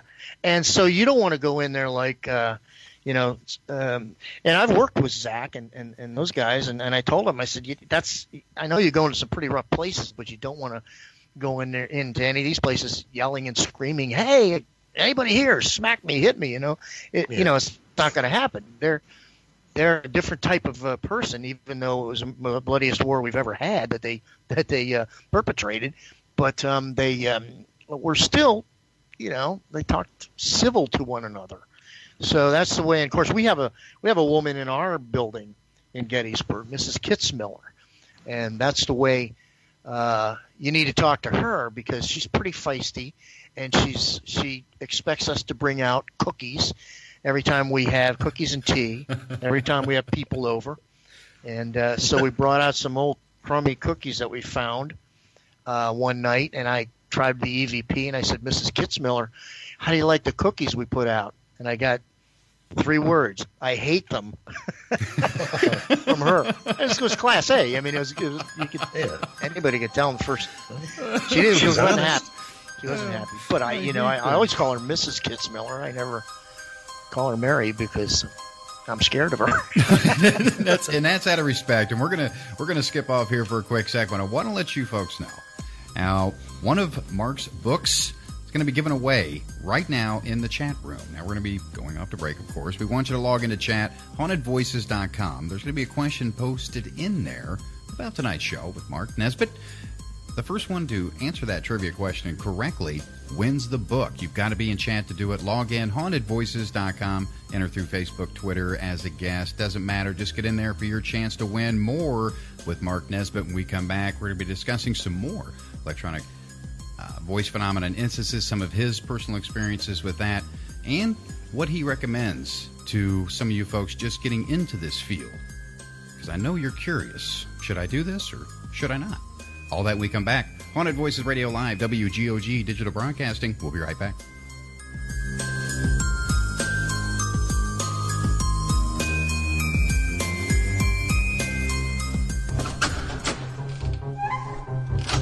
Get lost in the realm of thrilling mystery with the Mojo series by Chris Cedarstein. Follow 6 small-town teenagers who decide to make a ghost hunting documentary and become blindly thrown into a world of haunting chills they were not expecting in Lost Mojo. Or follow college student Scotty Brown, who is aggressively haunted by vivid nightmares and daytime apparitions. As he begins to search for answers, he puts himself and those closest to him face to face with pure evil. Can he defeat these malevolent beings with a small team of paranormal investigators? Find out in her second title, Mojo. The Mojo series is available on paperback or digital download on Amazon, Barnes & Noble, and wherever books are sold. The Mojo series by Chris Cedarstein. Get your copies today if you've got the Mojo.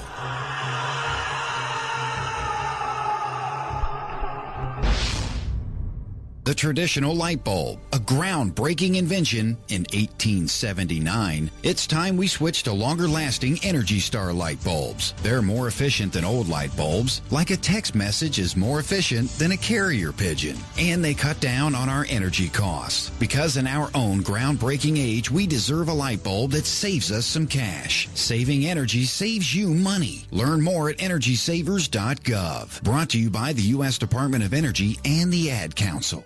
Haunted, a psychic story by author and radio host Ariel Grace. This is not your average book of hauntings. Haunted, a psychic story is written from a psychic perspective and contains true stories and some handy tips. Written in 3 parts, Haunted, a psychic story contains chilling adventures, advice from the archangels, and helpful tips used by Ariel Grace to clear haunted homes around the globe. Haunted, a psychic story is available on Amazon, or you can download straight to your Kindle. Haunted, a psychic story by Ariel Grace. Get your copy today.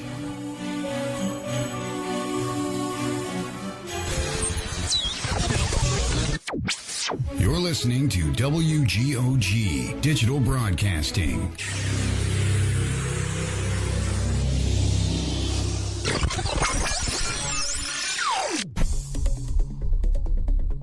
There are thousands thousands of health and beauty products on the market these days. But how many can you say are truly natural? The name says it all. And Naturally by Darla is here to humbly serve, guide, and help to heal all individuals seeking a more natural way of living. NaturallyByDarla.com provides a wide variety of products and services like essential oils, soaps, balms and salves, powerful mists, and ancient healing techniques. Curious yet?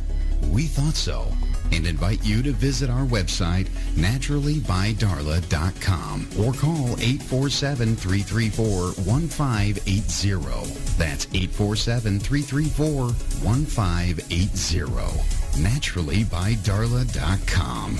Humbly serving for over 10 years. Naturally.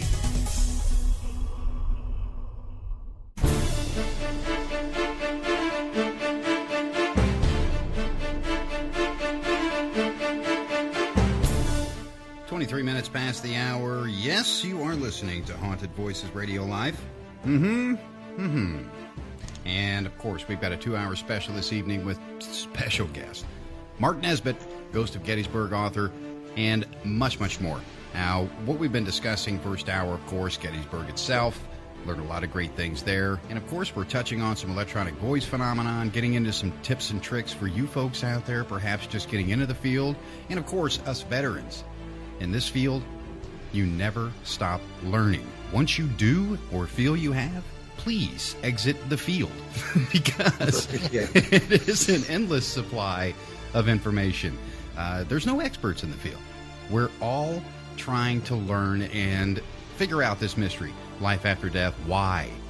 That's what it is. If it was meant to be, we'd all know the answer, the absolute, but there are no absolutes in this field. That's what I love about it. You never know what's going to happen. Now, welcome back to the show, Mark. And, of course, we want to congratulate our winner. Now, Stanley in chat has won a signed copy of one of Mark's books. This one is the Ghost Hunter's Field Guide, Gettysburg and Beyond. Wow. That's a jewel. That's a jewel. Congratulations. Signed copy of that. Definitely want to thank Mark for putting that in with the cause. Amazing stuff. There's so many things we've been talking about here. The ghostly world of Gettysburg, your experience, the historian aspect, so many things that you've done over the years for this community. And I'm glad to see the community still together. One of the things that seems to separate it, of course, there's a lot of drama and things, but it's getting through that. Everyone has an opinion. And you just have to value that opinion and just take it with stride. It's agree to disagree and walk away. There's really no right or wrong with it. There's just a way here, folks. And that's kind of what we're discussing. And, Mark, a lot of you listening, you're old school. There's a lot of new people coming in. And that's why we do programs like this, is to get you educated, get you familiar, take any questions that you may have. And, of course, if you want to post those, put them in all caps in chat, hauntedvoices.com. It's real simple to log in there. Just post your question in there. We'll get it here to Mark. But we're talking about electronic voice phenomenon and some of his experiences. And we definitely want to touch on that some more. This is the good long segment. That's why we kind of save the best for close to last here. But Mark, some of your experiences out there in the field with electronic voice phenomenon. Now, you've got to have some amazing stories over the many, many years you've been doing this. What are some of your best captures that you can remember? Well, I think, I got a number of EVPs at Gettysburg and a lot at my own building there. It's kind of fun to own a Civil War building in Gettysburg because if you own it, you can lock it down. So once again, in the wintertime, when we don't have a lot of customers coming in, we can actually do some experimentation. One night, and I often thought that you needed a human being, the human spirit, a person, to actually facilitate getting EVP. And I figured I'd test that. So one winter night, I went into the most haunted room, what we consider the most haunted room, most active room, on the second floor in the back, and I set up my recorder and put it on voice activation, and announced, okay, I'm leaving now. It's 8 o'clock at night or whatever. And then when I came back in, I announced that I was back at 8 o'clock in the morning, and I looked at the recorder, and it had recorded 44 minutes of EVP. Nobody in the room. Best part is it was snowing that night, so you heard the snowplow go by, so you know what an outside sounded like. Right. And it was pretty remarkable. And the other time that happened was when I was taking a course from Raymond Moody. Dr. Moody is the guy who coined the term life after life. And he had a course on what he called the psychomantium, which is he uses it for grief counseling, but it basically is a modern version of the old pool gazing, or oil gazing. He puts you in a kind of a room with a mirror that's kind of above your head. You're in a comfortable chair, one light behind you. You cannot see yourself in the mirror. And you sit there, and after a while, you start to see things in the mirror. So my turn came up, so I went in there. Sure enough, I started, seeing it. It almost looked like someone was looking around the edge of the mirror, trying to look at me from both sides of the mirror. Well, being the EVP guy I am, I took my recorder in there and I started it up, and I got 8 minutes of EVP in over a 30-minute period, and a couple of things I got. One of the things, and I didn't take it personally, but it was a voice that said, "I die tonight." Wow. What did I get? Obviously it didn't apply to me. Did I get some soul, who had just died, and it was passing through where I was? But so that was pretty interesting. I've also gotten EVP while I was doing an interview down in Fredericksburg, Virginia, a place called Fall Hill, which is a beautiful private home, but it goes back into the 1700s. And I was interviewing the woman who owned the place, and her son was in the room, but he wasn't saying anything. But she was giving me a little bit about the history. And I just had, and this was a fairly new recorder. It wasn't any, one of the DR60s or any of that stuff. And so I set it down there and I just let it run. And I was asking her questions. When I played it back, I got this male voice overlaying our voices that said, "Hear me out." Wow. So, as far as a technique is concerned, in terms of getting EVP, I like the question and answer type thing. I think people ask a question and don't wait long enough. Bingo. Often. Yeah. Sometimes it takes a while to.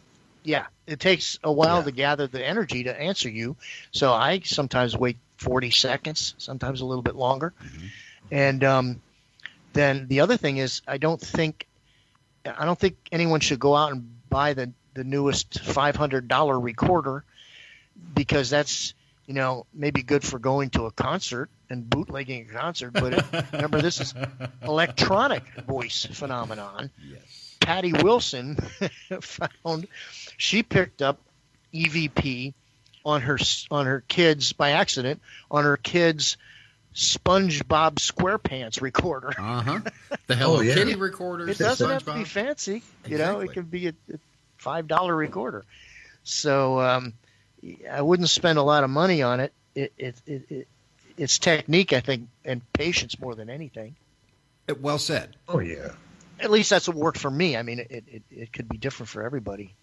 Well, the other thing with EVP is sometimes it can be a little fun, because you're dealing with different people, different spirits. They can have different attitudes. I remember an old farm we investigated, and a guy went down in the basement, and he was just asking, is there anybody here? Can you talk? He got a pretty clear voice, kind of a gruff male voice that just said, "Beat it, boy." It's like, we laughed at him because, you got blown off by a spirit there. We got some grouchy old guy, and it pretty clearly said, "Beat it, boy." And with the equipment out there, we're talking old school versus new school here. Let's just take a few minutes on that and get everybody's opinion. Of course, post your opinion there in chat, hauntedvoices.com. Your opinion definitely matters. We're all trying to learn something here. But if you have, for example, back in the day, the reel-to-reel recorder was used. A lot of great EVP captures were recorded on those devices, similar to audio cassettes. Same principle. You have basically a magnetic tape going across a head. The magnet is what makes the vibration, the sound stick. That's what records. And you have these newer devices out there. You mentioned some of these newer devices. I mean, the DR60 back in the day, one of the first digital recorders. A lot of you folks, those things go for thousands of dollars these days because of their nostalgic value. But you have something like the Tascam, for example. These are devices that are such high quality, they're built to actually cancel out the things we're trying to capture. So people they're getting, and the microphones are so sensitive on them that it's like they're getting this background noise, Mark, that could be miles down the road, for example. You can't, it's not as isolated. They've made it so complicated that it's no longer simple. You have something like a reel-to-reel or cassette, or even your first generation digital recorders were great because their sample rates were such low quality that it didn't cancel out some of these the spirits trying to come in there. Keep it simple. You may get less from that type of equipment, but they're of better quality than with the newer equipment. Just because that thing costs $1,200 doesn't mean it's the best next best thing here. Right. Right. Well, and people have gotten EVP using germanium diodes, where there is no microphone. Mm-hmm. But that, and of course, you're going back 50 years, 60 years to some of the. Pardon me. Raymond Cass was one of those. He loved using those kinds of things. Yeah. So that's that's something else you can experiment with. I've got a couple of those. I haven't had much success with it, but it's another thing you can work with. But that's the mystery of it. And then taking this, I mean, let's face some facts. It's not our job to prove to the world that is what that these exist. It's our job. Just to me, it's more of a personal experience with them. Maybe. You have an experience that is just meant for you, not for anybody else to see or hear. It's just yours. So, I mean, there's so many things that, I'm sure you've come across a lot of these personal experiences like that you can't explain and nobody was there to witness, just like a lot of other people out there. You got to get out there and just jump in the field. You can't sit there in your recliner and be one of those armchair researchers. It just doesn't work. You definitely got to get out there. But, Mark, touching back on electronic voice phenomenon, some of these experiences here, of course, Gettysburg. What are some other places that you've investigated that you would recommend to other people to definitely give a shot? Well, of course, I'm a Civil War battlefield guy, so the Civil War ghost trails. I did some investigating virtually every battlefield that we visited. One, speaking of EVP, one that comes to mind was a place called Kennesaw Mountain near Atlanta, and there's a place called the Dead Angle. The soldiers themselves named it that, and some Union soldiers were pinned down for a day or two. They couldn't move. They were just under fire in 100-degree weather.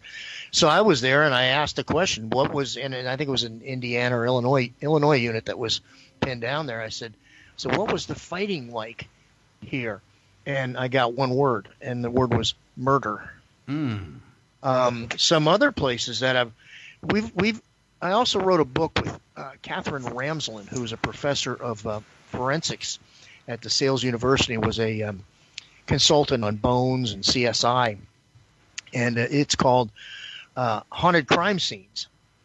And I've done some work at various crime scenes using EVP, trying to get EVP, and got some interesting things at various places. And we've actually created some weekends that we're doing that people come and rather than just ghost hunt, we're actually ghost hunting for a purpose, to try and tap into dead witnesses, dead victims, and get some information from them. It's kind of like, how psychics, the police will call in psychics to help. I mean, they don't tell anybody about it, but they'll do that. This is like calling in a whole team of people, a paranormal forensics team to go in there and try and get information.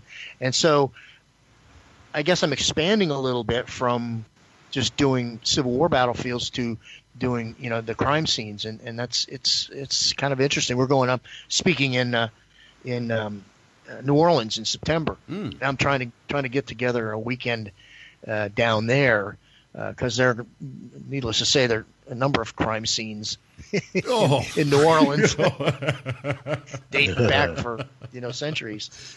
Well, doing some of those, have you come across any evidence, any good leads on anything?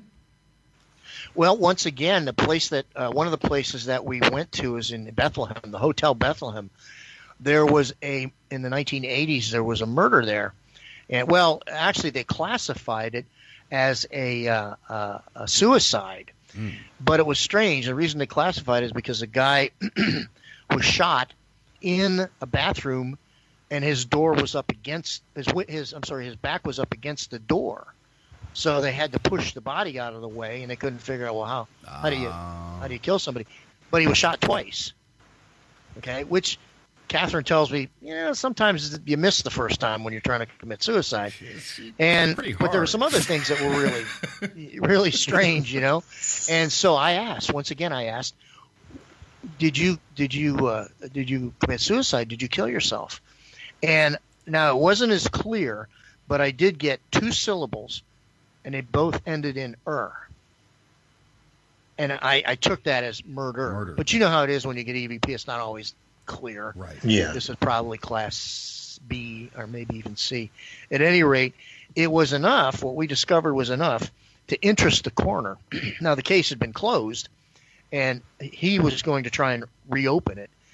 And we did another case that occurred near Gettysburg, and I actually can't tell you about it because we're going to do it again. We don't want to tell the people what the case is so that they can discover some things on it. But we had some fascinating theories after analyzing this and using EVP. We were actually shut down one night. We were trying to get EVP from the victims, and everything was going real fine, real well. I was getting EVP from them. And all of a sudden, the perpetrator showed up, and everybody shut up. Ooh, you know what that's like? You're you're going along and everything, and all of a sudden it just ends and it just stopped because I addressed someone and used his name. Wow. All of a sudden he jumped. That was it.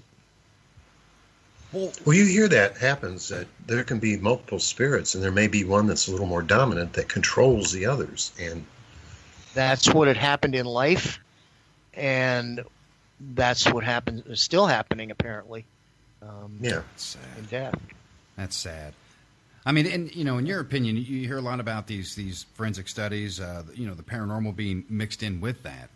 Do you think that the evidence itself, whether it be video, photographic, audio, do you think one day the evidence, what's captured out there, people like yourself and doing this forensic research like that, do you think this would ever be admissible in a court of law? Do you think it'll finally be accepted?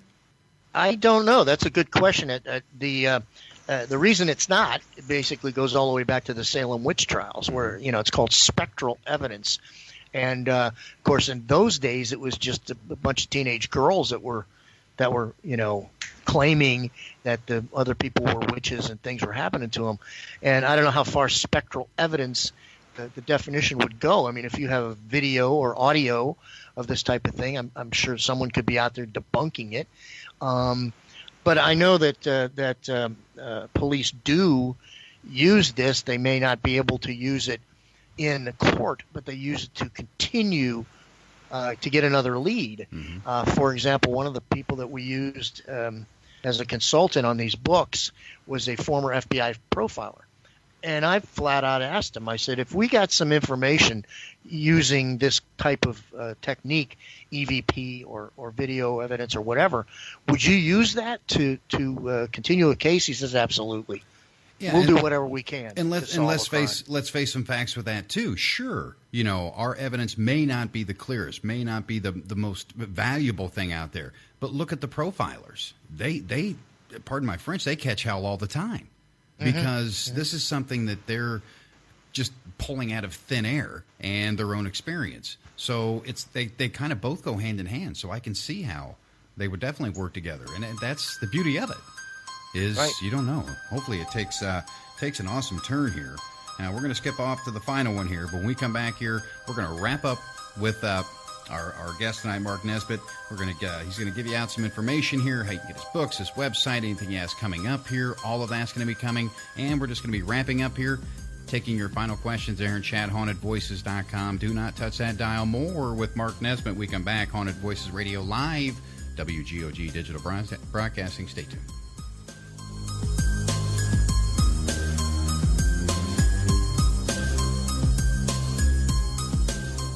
WGOG DB Clearwater. When it comes to saving money, don't act like a baby. Goo goo gaga. Be the boss and make a budget. I'm the boss, baby. You're not the boss of me. I am the boss of you. Are not. M2. Are not. M2. Need a little help? Aren't you going to do any work? I'm very busy delegating. Create a personalized savings plan. We could share. You obviously didn't go to business school. And get other tools and tips at feedthepig.org. Brought to you by the American Institute of CPAs and the Ad Council. Adopt US Kids presents Multiple Choice Parenting. Your daughter just had her first breakup. Do you A, put yourself in her shoes? How could he do this to you? And for Sheila, she has split ends. B, console her. Oh, sweetie, this is going to happen a lot. 4, maybe 5 more times before you get married. C, take charge. Got to get this all straightened out. Keep a little talking to, man to man, mano a mano. Hey, Steve. Is now a good time? No?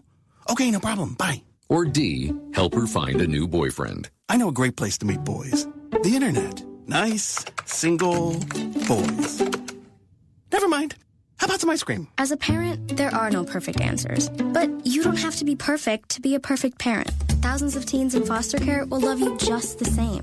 For more information on how you can adopt, visit adoptuskids.org. A public service announcement from the U.S. Department of Health and Human Services, Adopt U.S. Kids, and the Ad Council. Today, my new dad threw a barbecue. I burnt everything. And then we played catch. I broke Mr. Lewis's window. And then, somehow, my hand. My hand! And then my dad even let me drive his car. The hospital's on the right! It was a rough day. It was a great day. You don't have to be perfect to be a perfect parent. Thousands of kids in foster care will take you just as you are. For more information on how you can adopt, visit adoptuskids.org. A public service announcement from the U.S. Department of Health and Human Services, Adopt U.S. Kids, and the Ad Council. When a child is abducted, every second counts. That's why this station uses the Internet Radio Amber Alert System, helping to keep your children safe. A free service of the Internet broadcasting community and this station. Hey, Dr. Phil here. You know, I help people solve difficult problems every day, but one problem has me stumped: childhood hunger. Nearly 16 million children in America struggle with it. Luckily, the Feeding America network of local food banks collects surplus food, giving hope to hungry children and their families. But they need your help. Join me in supporting Feeding America and your local food bank at feedingamerica.org. Brought to you by Feeding America and the Ad Council.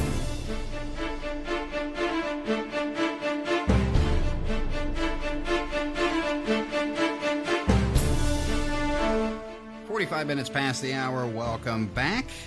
My goodness, this show just flew by. 2-hour special, Mark Nesbitt. So much great information. And those of you just tuning in here, catching the last bits of it, we've got everything archived here for you. That's going to be up momentarily. We usually get that up pretty quick after the live broadcast. That'll be there on the website, hauntedvoices.com. Just click on the past show section. You'll see it right there. Also, be sure and listen to it on iHeartRadio. You can download the free iHeartRadio app and look for us on the After Hours AM channel.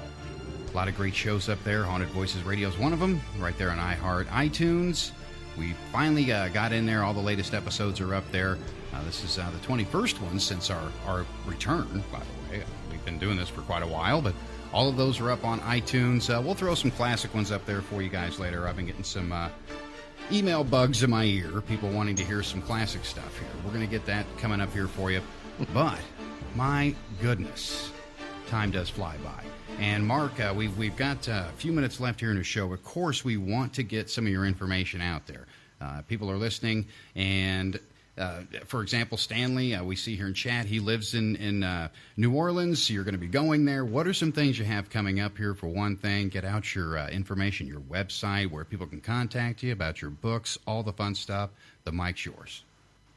Well, fortunately, Carol, my wife, is an expert at all this computer stuff, which I am not. It's a glorified typewriter for me as far as I'm concerned. But she has a wonderful website, ghostsofgettysburg.com. And that's plural, ghostsofgettysburg.com.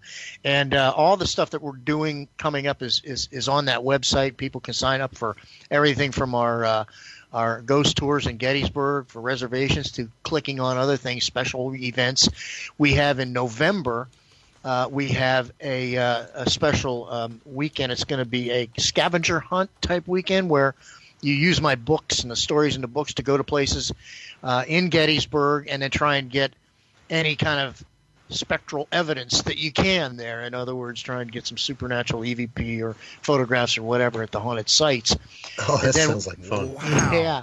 And then we have in April of the spring this next year, 2018, we're going to be doing a couple of haunted crime scenes weekends in Gettysburg, where we're going to try and find some more information on the haunted crime scenes that we have. And also, but the key is ghostsofgettysburg.com.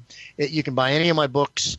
You can get any information you want right on the website there. We'll be glad to send them out to you. Wow.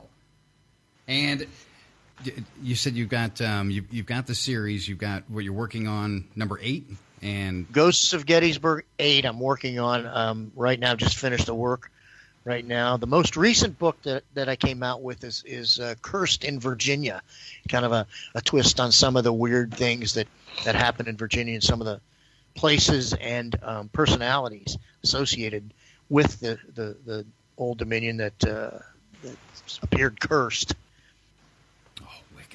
Oh my goodness! And to the new researchers coming in this field, Mark. Now, from old school to new school, what's some advice that you would give to them to get them started, to kind of get them put them in the right direction? What's some advice you can give to them? Well, the advice I could give to them is to forget about trying to be on TV. You know, that so many people come in and they're like, I have this photograph, and this is sure to get me on TV. Well, it's more complicated than that. And I've done some TV, and I've worked with some of the guys on TV, and that's not where they're busy on doing other things. Mm-hmm. But what the person that's getting into this now should probably be getting into, doing some of the old school stuff and just hard work. Just find places, get permission, work with the people that own the places, or come to Gettysburg or a battlefield somewhere, and try and use the old-fashioned techniques that have worked so far. I don't know how much more information I can give on that, except you just have to work hard at it and be dedicated. Well, I agree with you there. It's kind of like you have to learn to walk before you can run. Yep. Great information. Things like that do not go quick. And thank you very much for coming on here and making this guy's dream come true finally here. I mean, it's been a while. My pleasure, guys. My pleasure. Yeah, we are definitely going to get you back on here again soon, get you rebooked, see what's going on. We'll touch base every once in a while. It's been amazing, Mark. Thank you so much for your time. My pleasure. Thanks a lot for having me, guys. Absolutely. Oh, you're welcome. Now, Mark Nesbitt, everybody, that's where you want to check out his website there, ghostsofgettysburg.com. Wow, Phil. Whew. Yeah. Pretty good. I had a few more questions I could have asked. Well, these are things that that's a busy man right there. Now, with it, of course, we're gonna get him back. We're definitely gonna get him back, and we want to remind you next week. We've got the tech difficulties out of the way. I've been getting some little tidbits on that back and forth in between breaks here, Phil. People are just now realizing that we're still alive. Yes, we're still alive. We got the issue fixed. I know we've been gone a few weeks here. And next week, everything's going as scheduled. Check out hauntedvoices.com. You'll find the latest guest information there. That's all up to date for you. Next week, we're going to be discussing with, international renowned spiritual medium Mark Howard's going to be joining us here from the United Kingdom. And the second hour, what do you think of this, Phil? The Crypto Kid. The Crypto Kid. 16, the youngest cryptozoologist on record here. 16 years old, Colin Schneider is going to be joining us here. The Crypto Kid. At 16 years old, I bet this kid, he's on the right track here. I bet he's got some great stories. Well, he seems to be really into this. Cryptozoology is kind of cool. All the different weird creatures and it's going to be fun. There's so many guests we've got lined up here. Bev is doing a great job. We've got to give some kudos out to our producer, Bev Rear. She does a great job here for you. And Haunted Voices Magazine, I wanted to touch base with you on that as well and let you know that is in the works. That is coming up soon. I believe the end of this month that's going to be released. I think all we're waiting on is Phil. I think that's fine. Oh, did you get done, Phil? Oh, yes. Okay. 2 weeks ago. Then we are all set. Mom, Bev said I beat you. Now we're just waiting on Bev to sew the corners, and that is going to be uploaded. That's going to be free of charge. That's going to be put on the website, hauntedvoices.com. Haunted Voices Magazine, a lot of great articles in there, tips, tricks, stories. There's psychic readings in there, all kinds of fun stuff. All that's going to be coming to you. That's going to be free of charge on the website, hauntedvoices.com. You can download that PDF format. And, of course, congratulations to the $50 gift card. Win a Tuba 21 for the iTunes review.